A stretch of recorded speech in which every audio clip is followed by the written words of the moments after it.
Bienvenue, mesdames et messieurs, dans cette émission Perfect Actu, le dernier numéro de la semaine qui va revenir sur l'actualité qui reste marquée par des sanctions américaines contre deux proches de Paul Kagame. D'abord l'ancien général James Kabarebe, actuellement ministre en charge de l'intégration régionale du Rwanda, qui est sanctionné par les États-Unis, mais aussi le porte-parole du M23, Lawrence Kanyuka, qui est aussi visé par des sanctions américaines. Et en ce qui lui concerne, lui, le porte-parole du M23, ces deux entreprises basées en France et au Royaume-Uni sont également scellées ou visées par des sanctions américaines. Du côté de Kinshasa, l'on applaudit, mais on s'attend à des sanctions beaucoup plus robustes d'après le porte-parole du gouvernement Patrick Muyaya Katembwe. On va au cours de cette émission essayer de revenir sur cette décision des États-Unis. On va aussi commenter les consultations Cenco ECC après pratiquement 2 semaines. La Cenco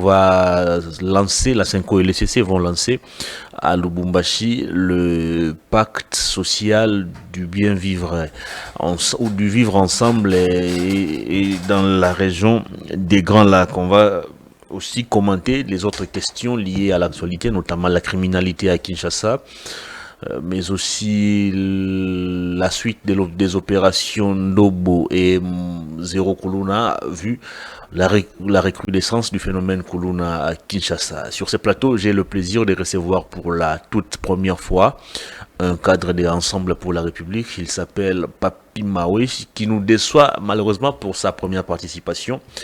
Il arrive très en retard, je suis obligé de le dénoncer pour que le public soit informé, mais aussi que son parti politique soit informé du comportement de l'un de ses membres. Bonjour, bienvenue, cher Papi.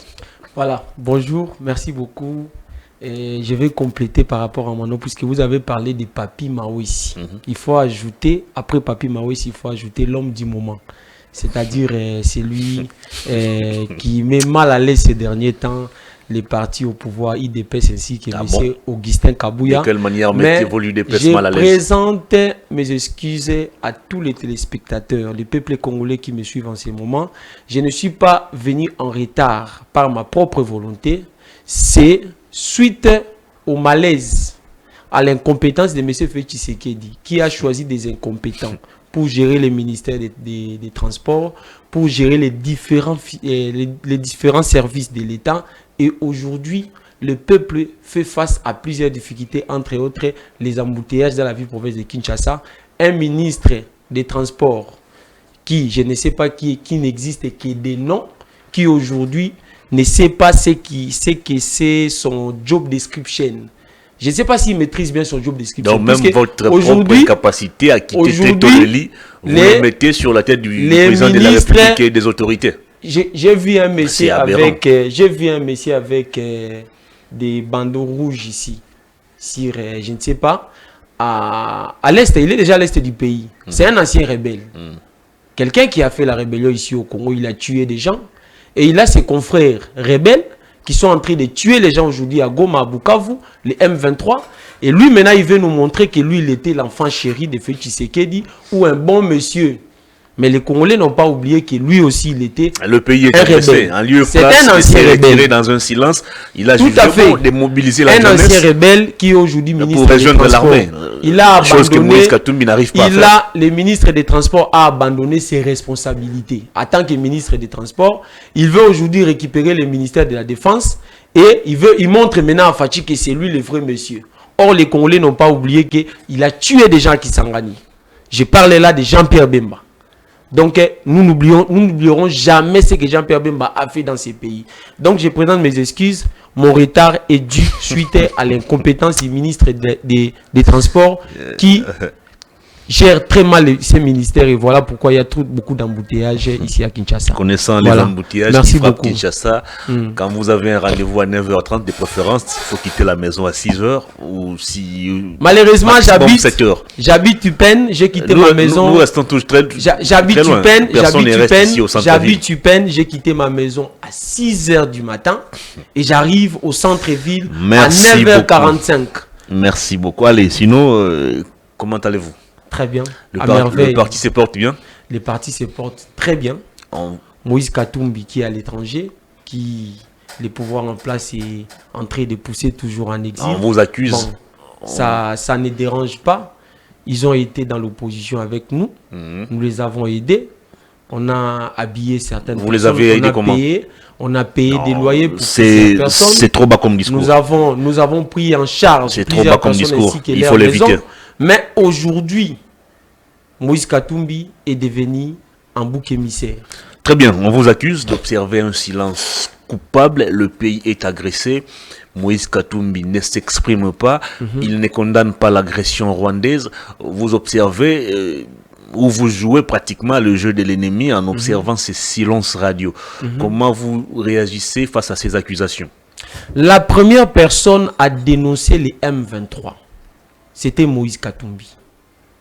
Dans une interview, Moïse Katumbi a dit: pour mettre fin à cette insécurité à l'est de la République démocratique du Congo, il suffit de très bien payer les militaires. Arrêtez de payer les militaires un salaire de 240 000 francs congolais. Prenez les militaires en charge. Monsieur Hervé, quand on parle des soldes, les militaires, c'est que les militaires touchent. C'est ce qu'on appelle soldes, n'est-ce pas? Exact. C'est quoi les soldes? Qu'est-ce qu'on attend par les soldes? C'est-à-dire que le militaire est déjà pris en charge. Sa maison, à manger. Donc, tout ce que le militaire a besoin, les besoins primaires d'un militaire, sont pris en charge par les gouvernements. Et ce qu'on donne à la fin du mois, pourquoi on appelle ça solde? C'est-à-dire c'est pour compléter les petits besoins qui peuvent subvenir, entre autres. Manger un biscuit en cours de route, ok? Payer les petits besoins qui peuvent arriver. C'est ça ce qu'on appelle solde. Mais ces soldes-là, malheureusement, aujourd'hui, est devenu un salaire. Ces soldes est devenu malheureusement aujourd'hui un salaire. Les militaires touchent 240 000 francs congolais. Et quand vous les convertissez en dollars, ça donne 83 dollars. C'est qu'un militaire touche. Alors que pendant qu'il est au front, en train de combattre l'ennemi, ici à Kinshasa, la femme du militaire est récupérée par un civil. À cause de la famine. Parce que la femme a besoin d'acheter les pannes. Sa femme est récupérée par un civil.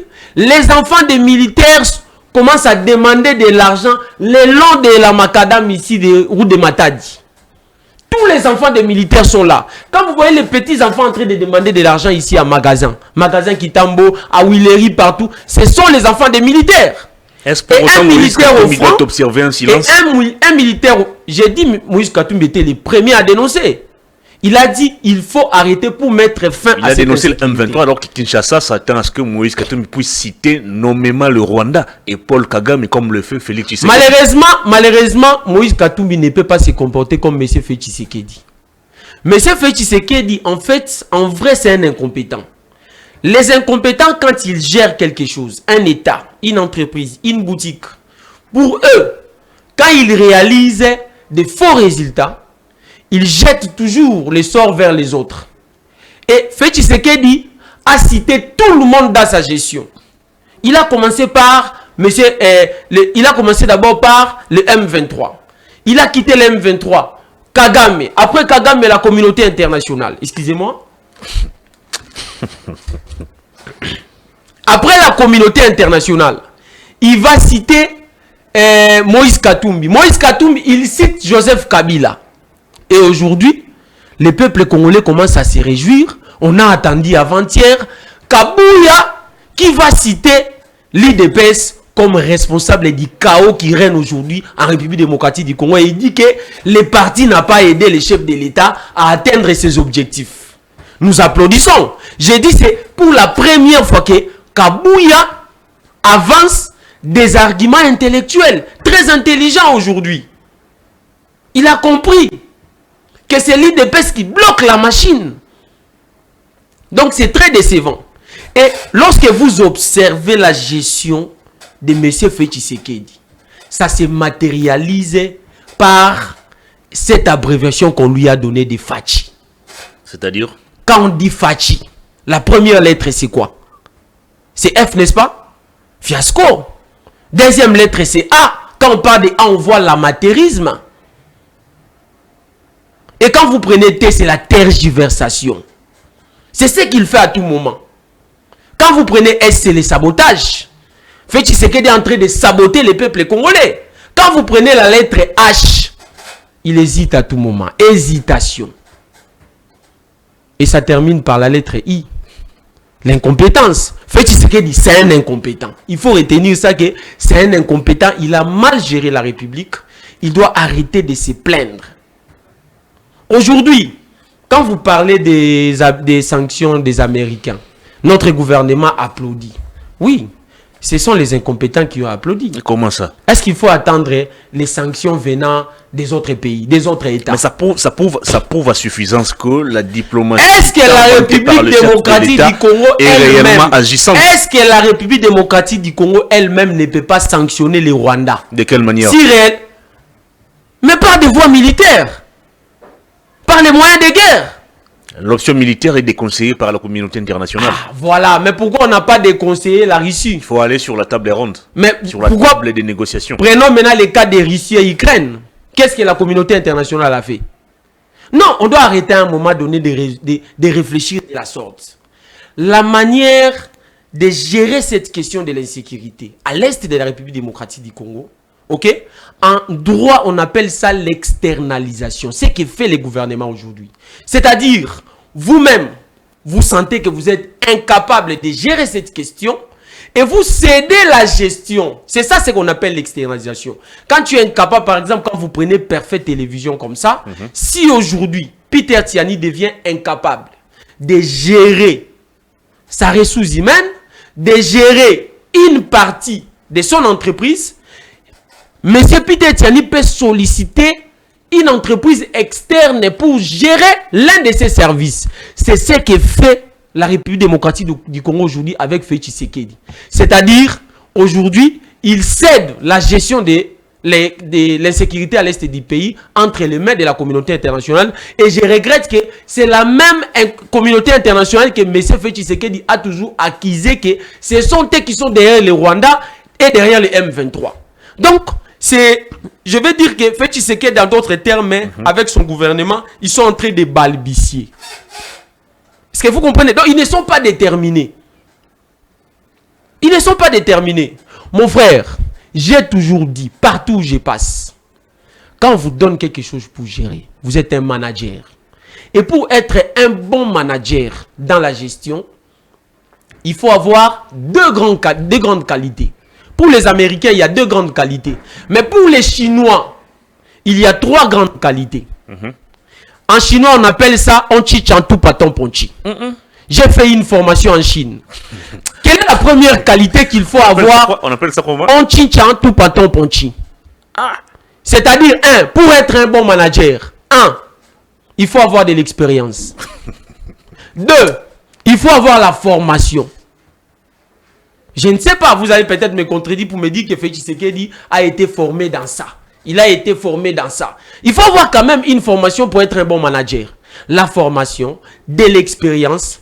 Et le troisième élément que les Chinois ajoutent pour compléter les Onchi Chantu Paton Ponchi, c'est l'amour de la patrie. Très bien. Et quand vous observez ces gens ici, dans leur gestion, vous constatez que M. Félix Tshisekedi et son gouvernement, ces gens ici, quand vous les regardez, ils souffrent de deux autres compétences. Ils montrent aux gens qu'ils ont l'amour de la patrie. Mais l'amour seul ne suffit pas. N'est-ce pas? L'amour seul ne suffit pas. Il faut ajouter de l'expérience et la formation. C'est ce que ces gouvernements manquent. Et aujourd'hui, on applaudit puisque les Américains ont sanctionné les porte-paroles de M23, puisque les Américains ont sanctionné un ministre rwandais. Très bien, très bien. Il y a... Sous prétexte que le ministre rwandais est perçu comme si il est derrière le M23. Mais on doit quand même arrêter avec ça. Très bien. On doit arrêter, mon frère. Pour Kinshasa, la solution à cette crise passe par la mise en place de ce qu'ils ont qualifié des 5 fronts. Le front militaire, non, le front diplomatique, le front économique, le front judiciaire, le front médiatique et le front militaire qui arrive en dernière position. S'il faut se focaliser à ce jour sur les fronts diplomatiques, n'êtes-vous pas convaincu qu'à ce jour, notre diplomatie se porte bien? On a obtenu à 3 ou 4 reprises la tenue des sessions extraordinaires du Conseil de sécurité des Nations Unies. On a obtenu des sanctions contre le Rwanda. On a obtenu, grâce à cette même diplomatie, des sanctions américaines. Des sanctions théoriques. Des sanctions américaines sur le cerveau moteur même de cette guerre. Théorique. Qui s'appelle James Kabarebe. Non, il faut compléter. Quand vous parlez des sanctions, parlez des sanctions théoriques. Est-ce que vous pouvez me laisser poser mes questions? Puis dans vos analyses, vous allez compléter. D'accord, merci beaucoup. Merci. Vos éléments. Non, je voulais juste compléter dans ce que vous dites. Quand vous parlez des sanctions, ça reste encore théorique. Merci. Il y a James Kabarebe qui est décrit comme le cerveau moteur. C'est lui qui planifie les différentes stratégies de guerre, les différentes stratégies pour pouvoir dépeupler la RDC. Il y a Laurence Kanyuka, je crois, porte-parole du M23, qui fait aussi partie des éléments clés de cette rébellion. Ne pensez-vous pas que ces sanctions soient assez suffisantes pour pouvoir bouger un peu la donne dans le rapport de force entre Kinshasa et Kigali? Ok. Quand vous parlez de la diplomatie, je vais d'abord expliquer à M. Tshisekedi. Je vais d'abord expliquer à M. Tshisekedi. Il doit arrêter de confondre parler avec quelqu'un et la diplomatie. Tu peux échanger avec quelqu'un, comme moi j'échange avec vous là. Hein? On ne peut pas confondre ça avec la diplomatie. La diplomatie, c'est autre chose. C'est la notion qui échappe à M. Tshisekedi. Aujourd'hui, sa diplomatie a mis dans les chaos les grands Congo, la République démocratique du Congo. Une diplomatie dans la tergiversation. Une diplomatie dans les balbutiations. Il est en train de balbutier. Monsieur, quand vous parlez de la diplomatie, Tshisekedi a trouvé ces pays ici dans les accords concernant l'insécurité à l'est du pays avec la SADC. Le même Tshisekedi va rompre avec la SADC pour aller signer les accords avec l'EAC. Sous prétexte que c'est l'EAC qui va mettre fin à cette insécurité. Une année après, c'était en 2022. Une année après, Tshisekedi va rompre avec l'EAC pour retourner à la SADC. C'est ce que vous appelez diplomatie? Vous ne voyez pas que c'est la confusion? Il a mis en confusion les armées. C'est une confusion, ce n'est pas la diplomatie. Il n'a pas rompu avec l'EAC. Nous demeurons membres des... Les mêmes Tshisekedi. Non, il a rompu, c'est-à-dire, après ça, il a commencé à accuser l'EAC. Que l'EAC aussi serré derrière. Il a reconnu que pour lui, c'était une erreur d'intégrer la RDC à l'EAC. Il avait reconnu ça. C'est-à-dire que Fachi est dans les confusions inutiles. Et il commence maintenant à confondre parler bien avec quelqu'un, ces confusions-là avec la diplomatie. Ce n'est pas la diplomatie. Quand aujourd'hui il applaudit pour les sanctions de la communauté internationale, mais c'est lui qui a accusé la communauté internationale. Est-ce que vous pensez qu'en accusant la communauté internationale, il a vendu une très bonne image des Américains qui ont sanctionné aujourd'hui les M23 et les ministres rwandais? Non, il doit arrêter. S'il vous plaît, le seul moyen pour Moïse Katumbi, ce n'est pas d'aller se plaindre. Pour Félix Tshisekedi ou Moïse Katumbi? Pour Moïse Katumbi, ce n'est pas d'aller se plaindre. C'est de payer bien les militaires. Renforcer notre armée par les moyens logistiques. On doit tout avoir. Les matériels de guerre. Et quand vous avez tout ça, c'est pourquoi Moïse Katumbi disait, hein, dès que si Katumbi arrive aujourd'hui au pouvoir, j'ai dit à tous les militaires. 6 mois après, il va finir la guerre. Attendez. D'après ce qu'il nous a dit durant la campagne électorale. Mais il y a déjà des paramètres qui sont conjugués chez nous là. Donc nous avons tout un plan là. Si aujourd'hui Katumbi arrive au pouvoir, nous allons payer les militaires un salaire de 5 000 $. Les militaires congolais vont toucher un salaire de 5 000 $. Donc ils vont quitter. Ces images resteront gravées. Je t'ai dit que dans nos mémoires collectives. Ok. J'ai dit à tous les Congolais. Hier, on a promis des véhicules, des maisons aux policiers. S'il vous plaît. Aujourd'hui, ils n'ont même pas reçu J'ai dit à tous les Congolais, si aujourd'hui, Moïse Katumbi arrive au pouvoir, aujourd'hui, les militaires touchent 240 000, 260 000 francs congolais. En dollars, 83 $. Katumbi au pouvoir, les militaires vous allez quitter les salaires de 83 $. À quelle manière? Pour aller jusqu'à 5 000 $ progressivement. C'est ça le souci de Katumbi. Et un militaire qui touche un salaire de 1 000 $, 5 000 $. Papa, il te finit la guerre dans moins de 6 mois. Katumbi a même dit 6 mois. Hein? Mais dans moins de 6 mois, les militaires vont finir la guerre. C'est simple. Détrompez-vous. Il faut arrêter de penser comme... Monsieur Hervé, je te connais très bien. Un journaliste très ambitieux, très intelligent. Mais arrêtons à un moment donné de réfléchir comme fait Tshisekedi. Il réfléchit comment? Mais il est toujours dans les confusions. Il n'a jamais compris le même ce qu'il dit. C'est Katumbi qui est dans la confusion, Félix Tshisekedi. C'est Félix Tshisekedi. Il n'a jamais compris Félix ce qu'il dit. Tshisekedi qui a longtemps côtoyé Katumbi nous a dit que Katumbi c'était un borderline. Un monsieur qui n'est pas stable dans sa réflexion. Mais aujourd'hui, qui est le vrai... monsieur qui change de position à tout moment. Vous voyez, quand on dit que les conséquences corrigent mieux que les conseils, Natiki ba Congolais le loba observer. Les Congolais observer entre Moïse Katumbi et Félix Tshisekedi. Qui est le vrai borderline? SADC et EAC. Communauté internationale, Russie, Allemagne, États-Unis. C'est dans lui. On va évoluer. Merci beaucoup. On va évoluer. Très bien. Allez, toujours dans le volet sécuritaire. Le narratif a un peu évolué à ces jours. Ce n'est pas seulement le Rwanda qui nous agresse, ce n'est pas seulement Kagame qui nous agresse. Mais le président nous dit, son prédécesseur, Joseph Kabila, fait aussi partie de ceux qui travaillent dans l'optique de déstabiliser la RDC. Des opposants, il qualifie cela d'une opposition armée. Quelle est l'opportunité à ces jours pour Joseph Kabila de revenir encore sur le chemin des armes? Ok. Vous allez me laisser un peu revenir hein, sur, à partir de Joseph Mobutu. Laissez-moi vous dire que en dehors de Kassavubu, depuis Mobutu jusqu'à Félix Tshisekedi, hein, ils sont à combien? Mobutu, Laurent Désiré Kabila, Joseph Kabila et Félix Tshisekedi. Et tous les quatre là, ils ont trahi les peuples congolais. En faisant quoi? Ce sont des gens qui ont trahi les Congos. En faisant quoi? Mobutu, il était le premier à trahir les Congolais. Il a accepté par la haine, par la jalousie, parce qu'il voulait avoir les pouvoirs de Kassavubu.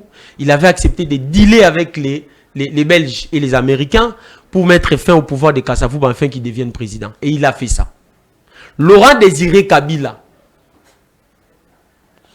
par la jalousie toujours, par la haine, parce qu'il voulait avoir ravi les pouvoirs entre les mains de Mobutu, la communauté internationale, les Américains et les autres, l'ont proposé que nous allons faire une rébellion. Nous avons des militaires, nous avons des matériels de guerre. On va chasser Mobutu puisqu'il est devenu très têtu. Nous allons les chasser, mais nous voulons que tu sois l'enveloppe. Parce que s'il n'y a pas un Congolais de renom, on va dire qu'il s'agit d'une rébellion étrangère. Alors il faut un fils maison. Et Mouzé Laurent Désiré Kabila avait accepté par la haine parce qu'il voulait avoir les pouvoirs.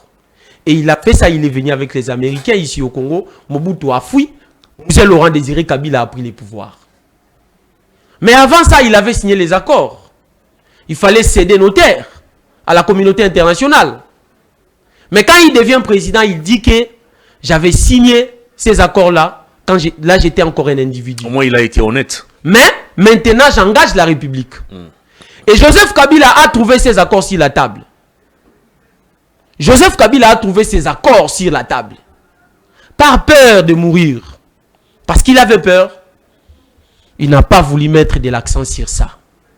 La communauté internationale a continué d'exploiter nos terres jusqu'à présent. Et vous connaissez quand c'était la fin de cette affaire, de ces accords? C'est en 2018. Quand le peuple avait tout pris en charge. Le peuple voudrait réellement donner le pouvoir parce que c'est le peuple qui donne le pouvoir. Le peuple a élu Martin Fayoul. Le peuple a élu Martin Fayoul. D'après vous?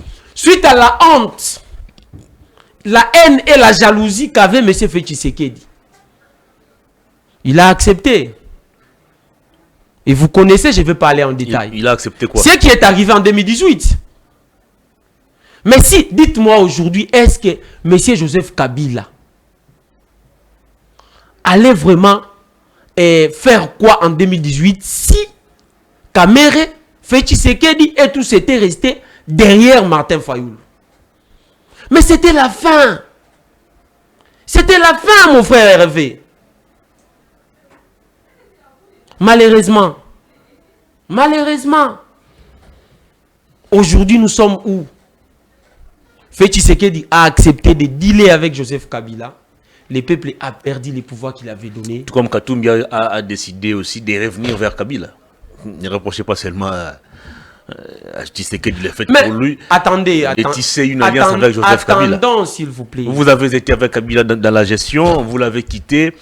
Aujourd'hui, vous vous retrouvez tous les deux dans l'opposition et vous avez décidé de nouveau de refaire votre alliance.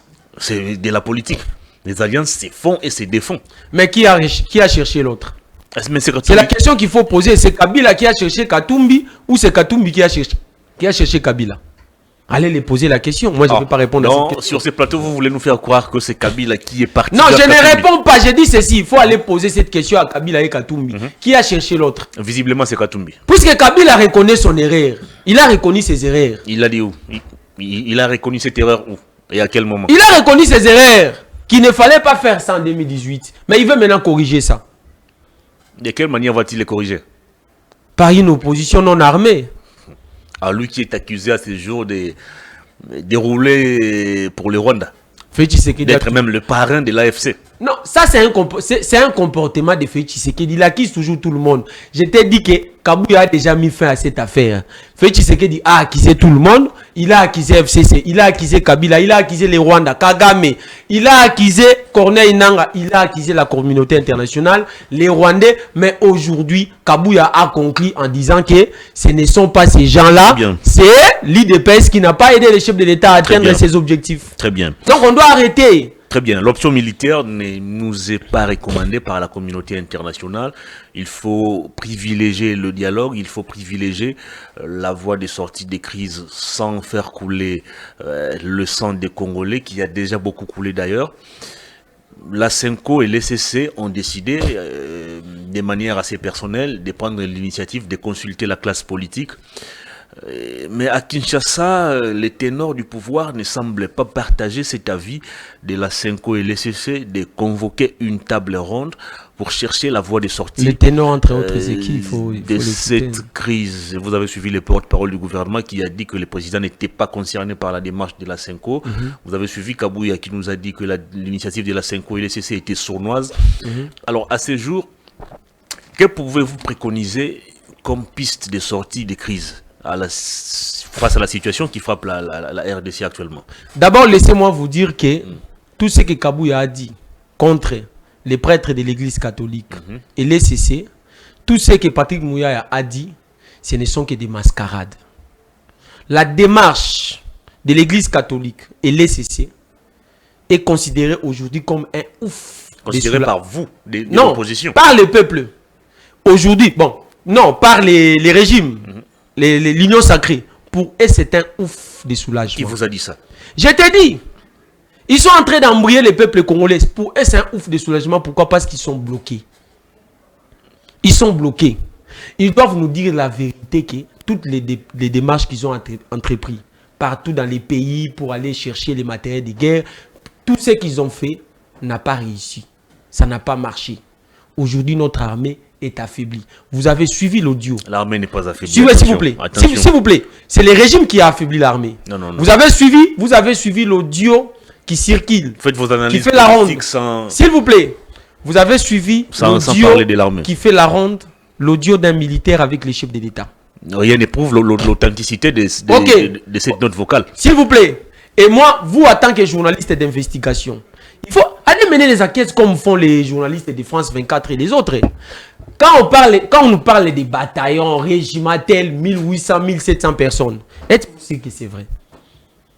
Je ne confirme pas que ce n'est pas vrai. Mais il faut aller mener les enquêtes. On ne va pas entrer dans il y a des gens qui les disent domaines militaires. Il y a des gens qui disent que là où on parle de 1600, ce n'est pas 1600. Revenez dans la politique. Alors, je dis ceci, je retourne dans la politique. La démarche entreprise par l'Église catholique et l'ECC est aujourd'hui considérée par les régimes comme un ouf de soulagement puisqu'ils sont bloqués. C'est l'opposition qui considère cela comme un ouf de soulagement. Et non le pouvoir en place. C'est le pouvoir en place, mais ils ne vont pas le dire tout haut. Ce n'est pas le pouvoir qui est allé chercher la CENCO et je dis ceci. ils ne vont pas le dire tout haut. Ils attendaient que les pères de l'église catholique viennent commencer cette démarche. Et ils ont commencé, et ils ont trouvé un ouf de soulagement. Moutamba a dit, Bameka kaka kozwa Goma bogoyoka. Excusez-moi, j'avais à un moment donné, ils avaient dit non, on ne veut pas mais eux-mêmes, ils ont commencé à parler de ça. Bon, Bameka kaka kozwa Goma bakomona l'autre salle. Aujourd'hui, nous sommes où? Goma, Bukavu, et on attend, on ne confirme pas, nous attendons via les réseaux sociaux qu'il y a déjà certains territoires en dépassant Goma, Bukavu qui commencent déjà. Donc, c'est-à-dire que ici, Monsieur Félix Tshisekedi et ses disciples, Mouyaya, Moutamba et les autres, ils doivent être clairs avec le peuple. Ils ne sont pas clairs. Les pères, cette démarche-là pour eux, ça les soulage. Alors, avec qui va-t-on dialoguer? Est-ce avec le M23? J'ai suivi la Benchole qui dit qu'il faut absolument intégrer le M23 dans ces dialogues. Ce qui n'est pas l'avis du pouvoir en place. Le chef de l'État plusieurs fois a dit, en tout cas sans embâche, qu'il ne va jamais dialoguer, il ne va jamais fléchir pour dialoguer avec les rebelles. Alors, avec qui devons-nous dialoguer à ces jours? Est-ce avec le Rwanda? Est-ce avec le M23? Et puis, pour les ténors du pouvoir en place, il faut privilégier plus le processus de Luanda et Nairobi plutôt que la démarche des pères spirituels. Alors, face à cette cacophonie, dans cet imbroglio, comment devons-nous nous y prendre? Vous savez, Félix Tshisekedi, c'est lui-même qui met en difficulté sa gestion à travers ses sorties médiatiques. Il met en difficulté sa gestion. Quand il fait des sorties médiatiques, à tout moment qu'il parle, il y a toujours des langages qui blessent les parties prenantes et ça met en difficulté sa gestion. Ok? Pour moi, aujourd'hui, vous savez, quand vous parlez de cette question de dialoguer avec les M23 et les autres là, il faut toujours entrer dans l'histoire. Est-ce que vous savez que Joseph Kabila avait trouvé les poches d'insécurité dans tous les 4 coins du pays? Regardez Kabila avec son intelligence. Il a approché ces gens-là. Entre autres, il y avait Jean-Pierre Bemba qui tuait les gens à Kisangani. Mais les conséquences de ces rapprochements sont fâcheuses. Voilà, c'est ce que je veux dire maintenant. Mixage, voilà. Armée infiltrée. Alors, pour éviter l'infiltration, on peut dialoguer avec tout le monde. Nous pouvons dialoguer. Parce que, vous savez, pour bien connaître l'ennemi, il faut aussi l'approcher. Nous pouvons bien dialoguer avec tout le monde. Mais pour éviter l'infiltration, brassage, mixage, pour éviter tout ça, vous savez ce qu'il faut faire? On peut confier les tâches politico-administratives au M23 et non les tâches militaires. Très bien. Nous gardons les tâches militaires, mais on leur confie les tâches politico-administratives. Merci beaucoup. Pendant les dialogues et après organiser les élections, nous allons mettre fin. Comment Joseph Kabila a mis fin à Jean-Pierre Bemba, Artisaïd Ngomba, Yerodia, tous ces gens-là qui mettaient mal à l'aise la République. Merci beaucoup. Allez, on est obligé vraiment d'arrêter cette émission. Facile. On est pris par le temps. Il y a des émissions qui doivent se tourner. Donc moi, je pense qu'il faut dialoguer avec tout le monde, mais tout en mettant en place des précautions. Si le plan militaire, il ne faut pas confier des tâches militaires. Merci beaucoup, ce n'est pas Papi Maweshi. J'ose croire que... Complétez l'homme du moment. Vous allez les compléter vous-même. Prochainement, vous allez venir à temps. Et puis, on va passer une émission dans le calme. C'est compris? Merci beaucoup. Très bien. Allez, ça en est fini, mesdames et messieurs. Merci d'avoir suivi cette émission. Je vous retrouve lundi avec d'autres invités, mais avec toujours le même plaisir. Au revoir. Bonne suite des programmes sur nos antennes.